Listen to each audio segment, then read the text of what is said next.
कभी मौका मिल जाए, घर में अगर ज़्यादा क्रोध हो रहा हो, चिड़चिड़ प्रवृत्ति हो रही हो, क्लेश ज़्यादा हो रहा हो, तो एक बेलपत्र लो, इस बेलपत्र को शंकर भगवान के शिवलिंग पर चढ़ा दो, 5 जगह पर जल चढ़ाना प्रारंभ कर दो।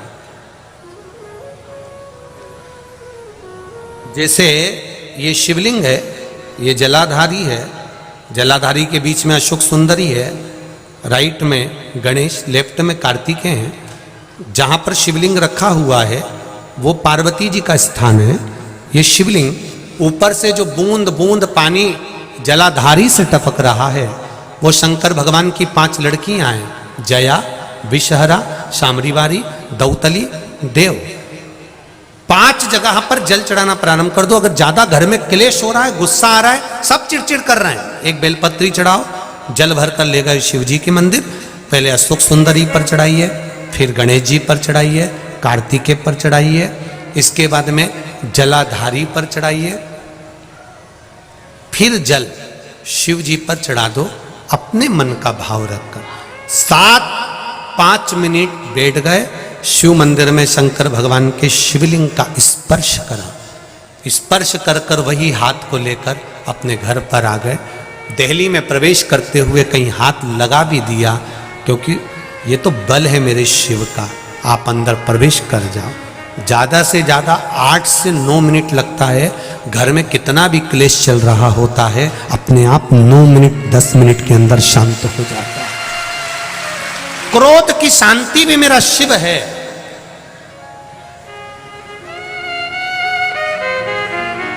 उसका भजन है।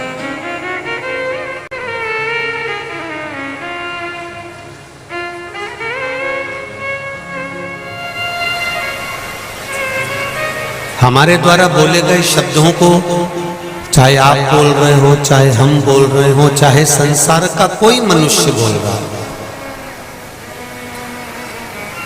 शब्द 3 प्रकार के होते हैं। एक वर्ण प्रिय होता है, अर्थात अपने वर्ण की तारीफ करना। मैं ब्राह्मण वर्ण से हूं, मैं क्षत्रिय वर्ण से हूं, मैं शूद्र से हूं, मैं वैश्य वर्ण से हूं, अपने वर्ण का गुणगान करना।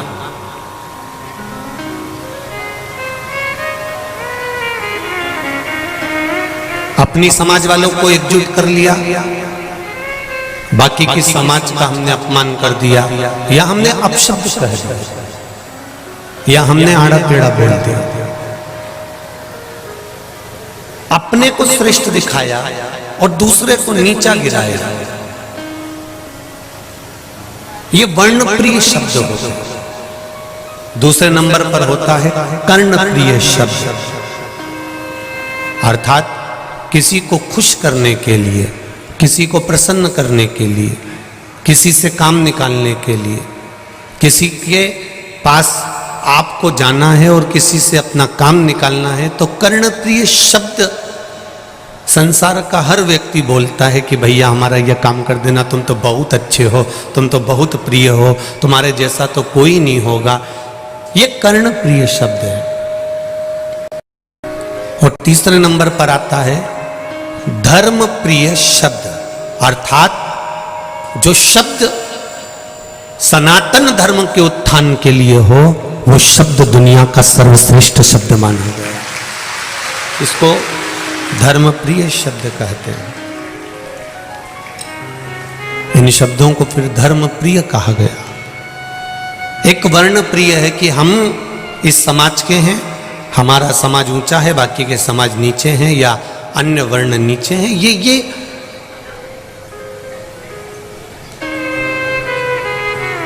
अब हमको भूल जाना चाहिए। बड़े बड़े शहरों में, बड़ी बड़ी कंपनियों में जब कोई नौकरी करता है तो वो नौकरी करने वाला ये नहीं देखा जाता है कि वो कौन वर्ण का है। कंपनी केवल ये देखती है कि उसकी एजुकेशन कैसी है, उसकी विद्या कितनी है, उसकी पढ़ाई कितनी है, उसकी चतुरता कितनी है, उसकी विद्वत्ता कितनी है। 3 शब्द हैं, एक वर्ण प्रिय, एक कर्ण प्रिय और तीसरा है धर्म प्रिय। इन 3 शब्द में सर्वश्रेष्ठ शब्द है धर्म प्रियता, अर्थात हमारे धर्म को हम कैसे बचा सकते हैं, हमारे धर्म को हम कैसे जोड़ सकते हैं, हमारे धर्म को हम कैसे बचाकर पुनः सुरक्षित कैसे कर सकते हैं।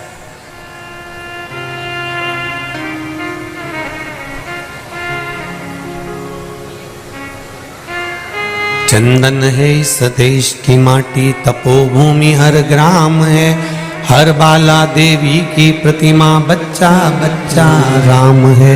जिसके सैनिक समर भूमि पर गाया करते गीताएं, उसी माटी के हल्के नीचे खेली करती सीता है। ये संपूर्ण जो ब्रह्मांड है, संपूर्ण ब्रह्मांड जितना भी सनातन धर्म का आनंद है, ये संपूर्ण ब्रह्मांड में फैला हुआ है।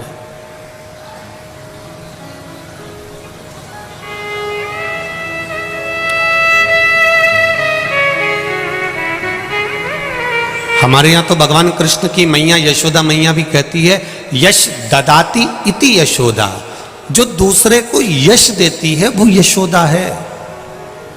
अर्थात हम अगर दूसरे को यश दे रहे हैं, हम दूसरे को आगे बढ़ा रहे हैं, तो आप भी यशोदा से कम नहीं हो। हम कई माताओं से कहते हैं, आप अपनी बहू को यश देना चालू करिए, बहू आपको यश देना चालू कर देगी, निश्चित है। आप देव तो आपने यश नहीं दिया, आपने अपयश दिया है। जरा सी सब्जी बिगड़ी, सब्जी खराब बन गई, सब्जी में मिर्ची ज्यादा हो गई, नमक ज्यादा हो गया, और जरा सी अगर सब्जी बिगड़ी तो उतने में बेटे ने भोजन करने बैठा और उसने कह दिया सब्जी कितनी बुरी बनी है, इतने में सास ने कह दिया ये तेरी बहू ने बनाई है, ये बहू ने बनाई है। अगर सास आकर बोल देती कि बेटा सब्जी बेकार बन गई, मैं बूढ़ी हो गई हूं, मुझसे देखते नहीं बना, थोड़ा नमक ज्यादा गिर गया होगा, थोड़ी मिर्ची ज्यादा गिर गई होगी। अगर बहू ने सब्जी बनाई है और सब्जी बेकार बन जाए और सास अपने माथे ले ले, तो ये निश्चित है वो बहू सास के चरण कभी नहीं छोड़ सकती। बस थोड़ा सा यश देना सीख जाए, थोड़ा सा यश देना प्रारंभ कर दीजिए। यदि आप यश देंगे तो यश देने पर आपको भी यश अवश्य ही मिलेगा, ये निश्चितता है।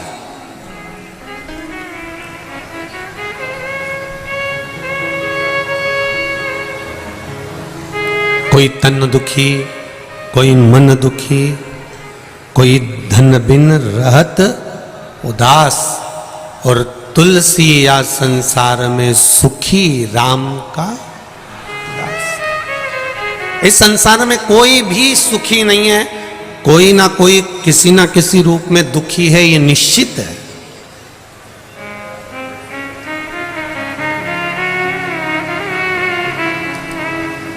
और किसी की सामर्थ्यता नहीं है कि कोई तुम्हारे दुख को मिटा दे। सुन लेना री कानपुर और कल्याणपुर की जीजियों, और जितने भी मेरे जीजा होन बैठे हैं वो भी अच्छे से सुन लेना। हो कोई तन से दुखी है, कोई मन से दुखी है, कोई धन से दुखी है, संसार में सब दुखी है। और केवल तुम ही नहीं, अच्छे अच्छे बड़े बड़े महाराजों को भी लिया, जितने बड़े बड़े महाराज हो, संत हो, महात्मा हो, जोगी हो, सन्यासी हो, तपस्वी हो, साधक हो, उपासक हो, कथाकार हो, उनको भी पकड़ के लिया, वो भी दुखी मिलेंगे। और किसी की सामर्थ्यता नहीं महाराज जो तुम्हारे दुख को काट दे। वो दुख कब कटता है? जब हम अपने मन से खुश होते हैं, क्योंकि अपने मन से अगर हम सुखी हैं तो संसार में झोपड़े में भी सुख मिल सकता है। अगर हम मन से सुखी हैं तो संसार में हर जगह सुख मिल सकता है। हम मन से दुखी हैं तो कहीं सुख नहीं मिल सकता, कहीं पे भी सुख नहीं मिलेगा।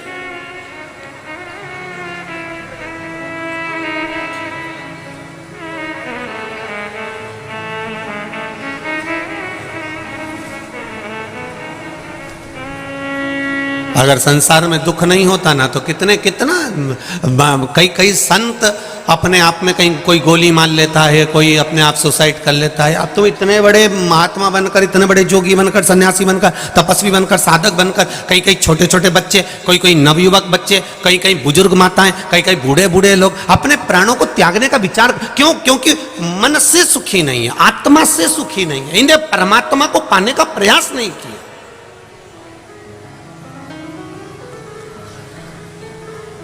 ये हवा के दौर में चले।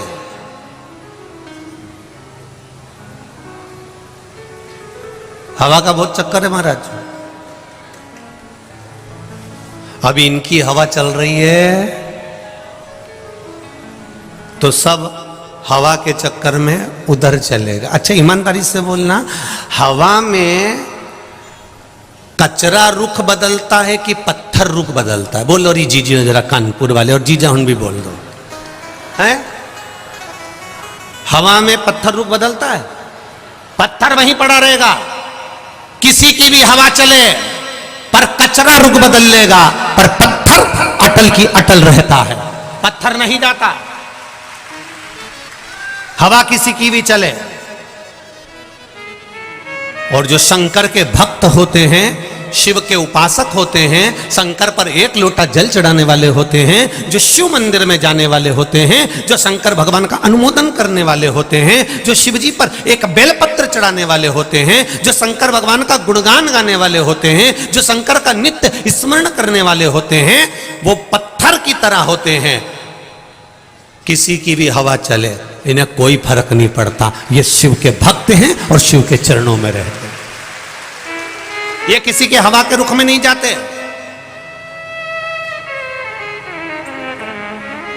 जहां थोड़ी बहुत चमक नजर आती है वहां से थोड़े दिन में चमक उड़ जाती है। तुम भी देख लेना, एक सोने की चेन, एक सोने की अंगूठी, एक चांदी का बर्तन, एक तांबे का बर्तन, एक पीतल का बर्तन, एक एल्युमिनियम का बर्तन, एक लोहे का बर्तन, या फिर जाने दो, तुम तो ये बर्तन को भी जाने दो, घर में बहू बच्चे इनको भी देखना, जब आई थी तो कितनी चमक थी, ऐसा लग रहा था पूरे घर को चमका देगी। 4 दिन में मालूम पड़ा चेहरे की चमक तो थी पर जीवान की नहीं हो पाई। सोने की चेन भी चमक रही थी पर थोड़े दिन में फीकी पड़ गई। चांदी भी चमक रही थी, थोड़े दिन में फीकी पड़ गई। चमक पर मत जाना कभी जिंदगी में, बिल्कुल मत जाओ। चमक पर तो जाना ही नहीं। आप जैसे हैं वैसे ही रहना, आपको बदलने की जरूरत नहीं है। आप भगवान के भक्त हो और भक्त ही बनकर रहना। आपको नहीं बदलना है, आपको चमक की ओर नहीं जाना है। दुनिया कितनी भी चमत्कार करे, दुनिया कितनी भी चमक दिखाए, दुनिया कितनी भी चमत्कारों पर चमत्कार दिखाए, अपने को वैसे भी हमने देखा है। कानपुर उत्तर प्रदेश के जितने भी लोग हैं, उत्तर प्रदेश साइड के इधर के जितने भी लोग हैं, हमने देखा ये चमक के पीछे कभी नहीं भागते। ये भागते हैं तो परमात्मा के पीछे भागते। ये नियम बना, इसीलिए तो पूरी दुनिया में छोड़कर भगवान ना तो मध्य प्रदेश में इतनी बार प्रकट हुए, ना गुजरात में प्रकट हुए, ना महाराष्ट्र में इतने प्रकट हुए जितने वो उत्तर प्रदेश में प्रकट हुए।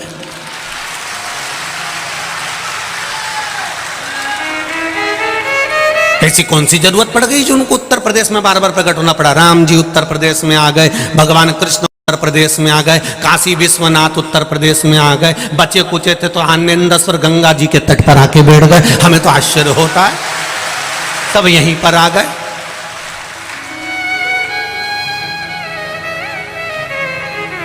ये चमक के पीछे भागने वालों में से नहीं है, ये भगवान के पीछे भागते, भगवत चरणारविंद की ओर भागते, ये भगवान की शरणागति की ओर भागते।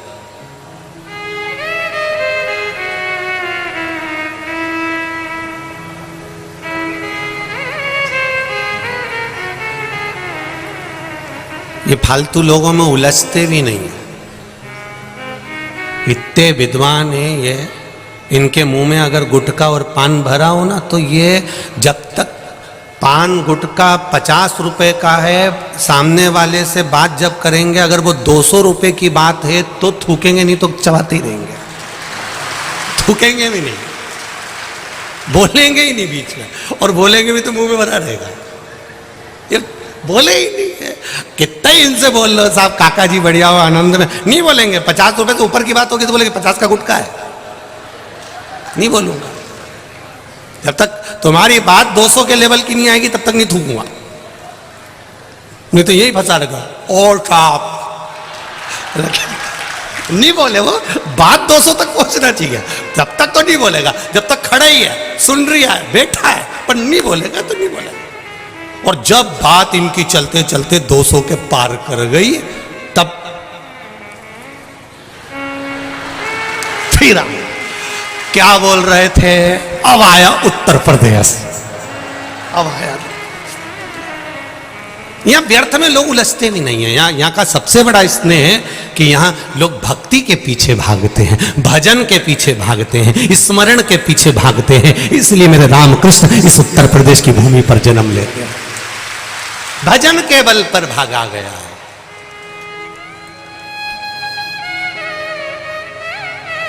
भजन के पीछे भागे।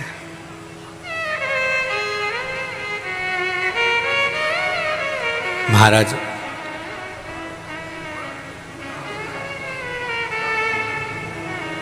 भगवान की जो भक्ति है, भगवान के भजन का जो बल है, उसको हमें बढ़ाना है।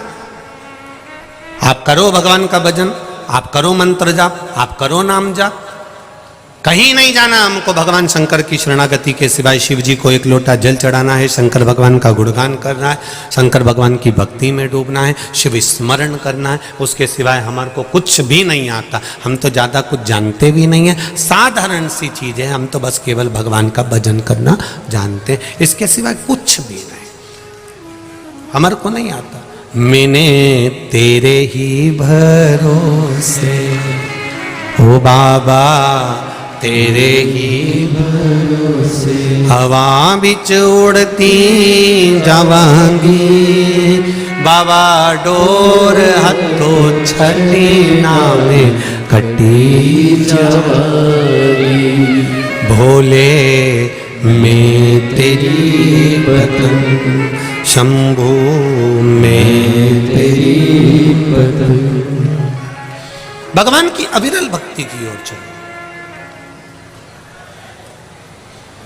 विस्मयता में, भ्रमता में दुनिया के लोग तुमको ले जाने का प्रयास करेंगे, पर हमको नहीं जाना। आप वाणी मिठास की बोलिए, आप थोड़ा सा यश देने का प्रयास करिए।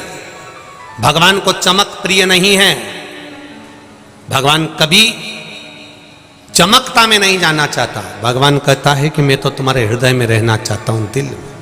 उसको चमक से कोई मतलब नहीं, कोई मतलब नहीं उसको चमक से।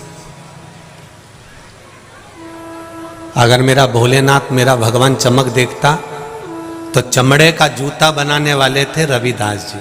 बोलो री जीजियों, सही है गलत है? चमड़े का जूता बनाते थे संत रविदास जी, और चमड़े का जूता बनाते थे। अगर मेरा भगवान चमक देखता या वर्ण देखता या कुछ और देखता या ज्ञान देखता, तुम्हारी विद्वत्ता देखता, तो भगवान फिर रविदास जी के कहने पर चमड़े धोने वाले बर्तन से गंगा जी का हाथ बाहर निकलकर नहीं आ जाता। चर्मकार होने के बाद भी उनकी भक्ति का बल प्रबल था, इसलिए भगवान चमक नहीं देखता, भगवान दिल देखता है। संत रविदास जी के लिए प्रकट हो गए, संत तुकाराम जी के लिए प्रकट हो गए, संत नामदेव जी के लिए प्रकट हो गए, कर्माबाई के लिए प्रकट हो गए, मुक्ताबाई के लिए प्रकट हो गए, मीराबाई के लिए प्रकट हो गए। उसने कभी चमक नहीं देखी, उसने तो केवल तुम्हारा दिल देखा है, हृदय देखा है, मन देखा है, चित्त देखा। उसको चमक से मतलब ही नहीं, चमक तो वो खुद बनाता है, चमक तो वो खुद बनाता है। चमक बनाने में तो वो अग्रण्य है। जब किसी का हाथ पकड़ लेता है ना, उसको चमका देता है, वो फिर भले खड्डे में पड़ा हुआ क्यों ना हो, उसको चमकाने में देरी नहीं लगती, वो खुद चमका देता है। कथा सुनी होगी आप लोगों ने भागवत जी में, भगवान कृष्ण पर मणि चोरी का इल्जाम लगा। बोलो सुनी कि नहीं सुनी रे? किस किसने सुनी? जरा हाथ उठाओ। सबने सुनी? हाँ उधर उधर। भगवान कृष्ण पर मणि चोरी का इल्जाम लगा। ये तुमने भागवत जी में घड़ा सुना, खूब सुना। अब आज भी सुन लो, जितने लोग हैं यहाँ पर लगभग मेरे हिसाब से तो बाबा की कृपा से आज प्रशासन के लोग कह रहे थे कम से कम 5 लाख से ज्यादा पब्लिक यहाँ पर भरी हुई है। और वास्तवता है आप लोग इतनी संख्या में आए हो, इतनी संख्या में आए हो कि कॉलोनी में जगह नहीं बची रे दादा, इतनी संख्या में। ये शिव कृपा है, बाबा की कृपा। और जहां जगह मिली है वहीं बैठकर सुन लो। ये मत सोचो कि कहीं हमारे लिए कुछ अच्छी जगह मिल जाए, हम अच्छी जगह। तुम्हें जहां मिल रही है वहां चैन से प्रेम से सुनना। तुम यहाँ जगह देखने नहीं आए हो, यहाँ भोलेनाथ जी के दिल में, और भोलेनाथ जी तुम्हारे दिल में बैठने के लिए। आप हृदय से सुनो कर, जहां मिल जाए जगह वहां बैठो। भगवान पर चोरी का इल्जाम लगा। भगवान मणि ढूंढने के लिए गए। 17 ने चोरी का इल्जाम लगाया। जामवंत के साथ में युद्ध हुआ, मणि भगवान को मिली।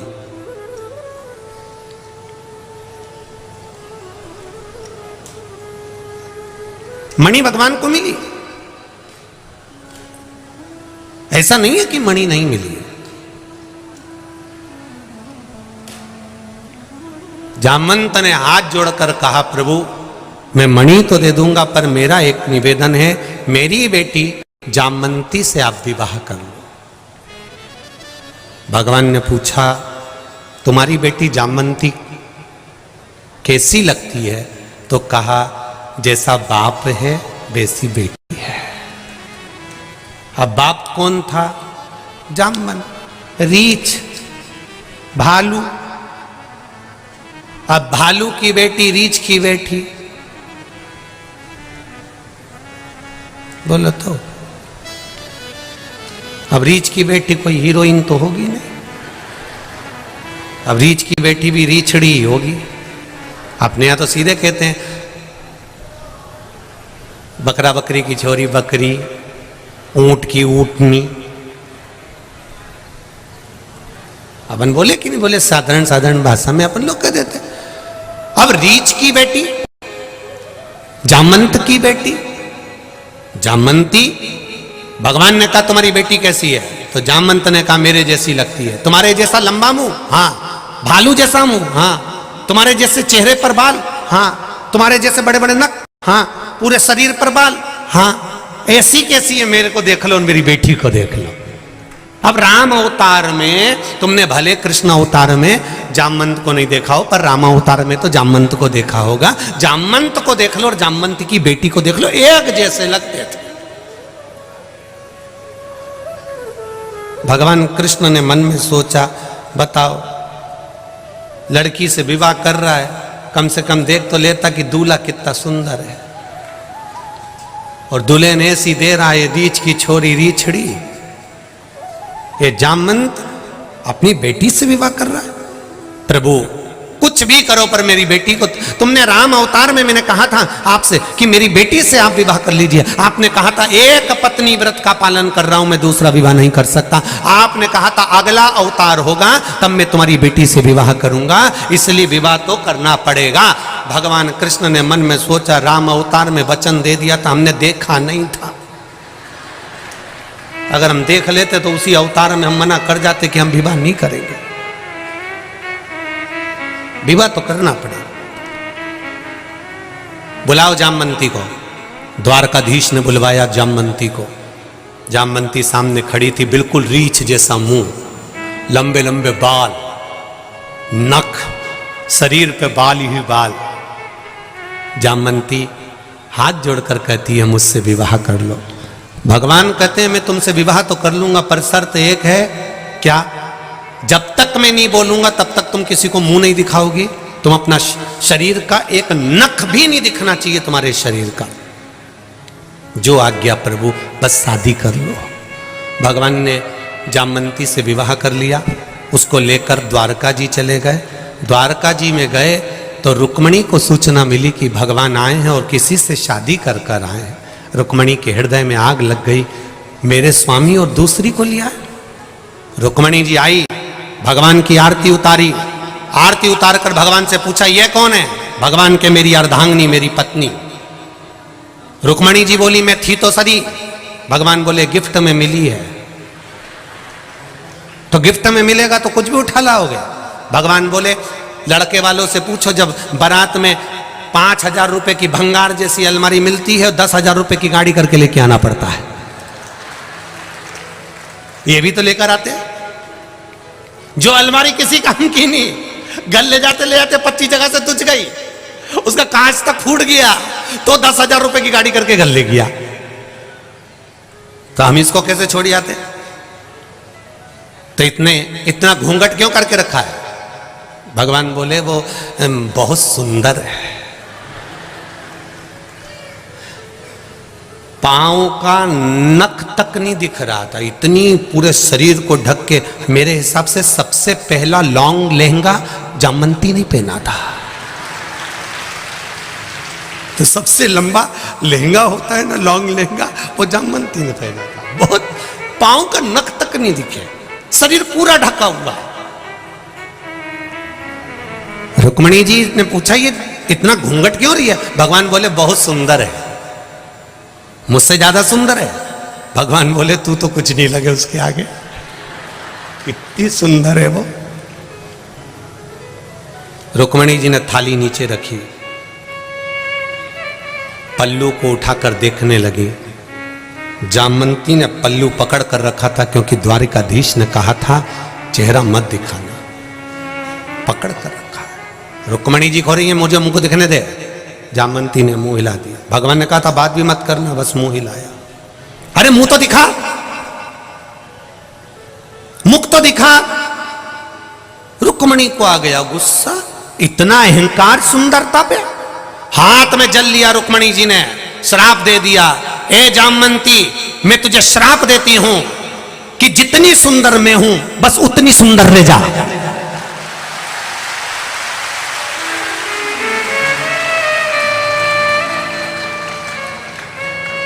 भगवान ने कोनी मार के कहा अब उठा दे, अब उठा तू घूंघट। और जो रुक्मणी जी के सामने जामवंती ने अपना घूंघट उठाया, जामवंती रुक्मणी जैसी सुंदर हो गई। भगवान के चरण पकड़ लिए कि तू चमक से दूर रहता है पर कंकर को भी चमकदार बना देता है। तू है वो मेरा परमात्मा है, वो मेरा द्वारिकानाथ, मेरा भोलेनाथ, मेरा विश्वनाथ, मेरा गोवर्धननाथ, मेरा शिव, मेरा राम, मेरा कृष्ण है, जो कंकर को भी चमकाकर हीरा बना देता है। एक साधारण से घोड़े पर से उठाकर उसको भी कहीं ऊंचे सिंहासन पर बिठा देता है।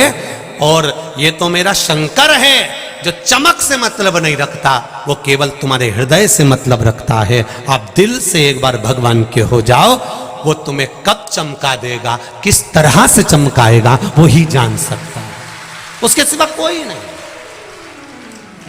एक पत्र आया, पत्र एक तो बहुत सारे रीजियो।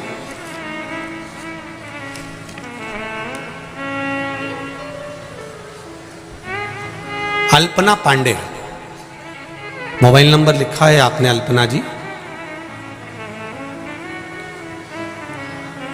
शिव जी की महिमा का क्या बखान करूं गुरुदेव। मैं अल्पना पांडे, श्री संजय पांडे, बर्रा 6 कानपुर की निवासी हूं। कहीं बैठी हूं अल्पना जी तो हाथ हिलाइएगा, आपके दोनों कहीं बैठी हो तो हाथ हिलाइएगा। अल्पना जी पांडे कहीं बैठी हो, इधर हैं क्या कोने में? ठीक है, उधर के कैमरे से कैच कर लीजिएगा बाबू। अल्पना जी पांडे इधर है, ठीक है, दिख रही हैं क्या? आस्था वालों को दिख गई? आस्था वालों तुम भी अगली बार से 4-5 कैमरा लेके आया करो, बहुत सारे होगा, इनको कैच कैसे करोगे रे?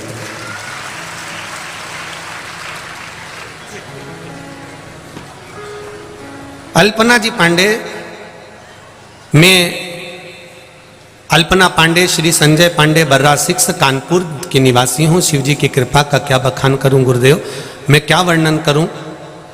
गुरुजी, मेरे पति बहुत पहले से ही हृदय रक्तचाप एवं शुगर से, मधुमेह से रोगी थे, परंतु अचानक इस वर्ष मई के महीने में उनकी तबीयत बहुत खराब हो गई। तो मैंने तुरंत डॉक्टर को दिखाया, तो उन्होंने किडनी की जांच करवाने के लिए बोला।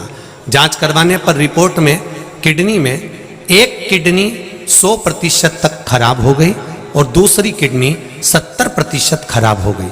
हम बहुत परेशान हुए तथा उन्हें तुरंत एडमिट करवाया तथा इलाज शुरू किया। तब भी उनकी तबीयत रिपोर्ट कोई सुधार नहीं हुआ। तत्पश्चात मेरी छोटी बहन ने मुझे शिव पुराण सुनने का बोला, पशुपतिनाथ का व्रत करने के लिए बोला। मेरी छोटी बहन सीहोर गई और वहां से कंकर लाकर दिया, क्योंकि आप कहते हैं कंकर शंकर है सीहोर का। कुबेरेश्वर बाबा का कंकर शंकर लेकर आई। उस कंकर को ही हम रुद्राक्ष मानकर उसको जल में गलाते और शिव जी को मानकर वो पानी शंकर जी का आनंद लेकर हम हमारे पति को थोड़ा सा दे देते। गुरुजी, उनकी बात मानकर आज भी रुद्राक्ष के जल को मैं पीते हैं वो, और उनके साथ मैंने एक लोटा जल बेलपत्री शिव जी को चढ़ाना प्रारंभ कर दिया। बाबा की कृपा से बेलपत्री भी ग्रहण कराती हूँ, शिव जी का जल भी उनको देती हूँ। श्री शिवाय नमस्तुभ्यम का जाप किया। पहले दिन जैसे मैंने पशुपति व्रत रखा और उसी दिन उनकी चौथी रिपोर्ट आई, जिसमें उनकी बाबा की कृपा से एक किडनी जो 100% तक डैमेज थी वो पूरी ठीक हो चुकी थी, और दूसरी किडनी जिसको डॉक्टर कह रहे थे कि ये 70% काम कर रही है, अब वो 75% ठीक हो चुकी है। ये शिव की कृपा है। ये पत्र बैठिए, अल्पना जी पांडे जी बैठिए। श्री शिवाय नमस्तुभ्यम। तेरी कृपा बिना न हिले एक भी लेते हैं श्वास, तेरी कृपा से तनु। भगवान शिव का गुणगान करिए, भगवान शिव का भजन करिए। आप उसकी भक्ति में जितना डूबेंगे वो आपको पकड़ लेगा, आपका हाथ पकड़कर तार देगा। दुनिया कितनी भी चमक दिखाए, चमक की ओर ना जाकर भगवान का पथ पकड़िए। और जिसने भगवान का पथ पकड़ लिया, जिसने भगवान की शरणागति पकड़ ली, जिसने भगवान के चरण पकड़ लिए, फिर उसको किसी के चरण पकड़ने की जरूरत नहीं पड़ी। एक का चरण अगर पकड़ा है तो फिर किसी की भी जरूरत हमें नहीं पड़ी। शंभु शरणे मांगो घड़ी रे घड़ी दुख काटो, दया करी निदर्शन आपो, दया करी निदर्शन आपो। आप भगवान की भक्ति की और भगवान के चरणारविंद की और भगवान के रस तत्व की ओर जाओ। कोई कितना भी कह दे कि वहां चमत्कार हो रहा है, आप मत जाइए।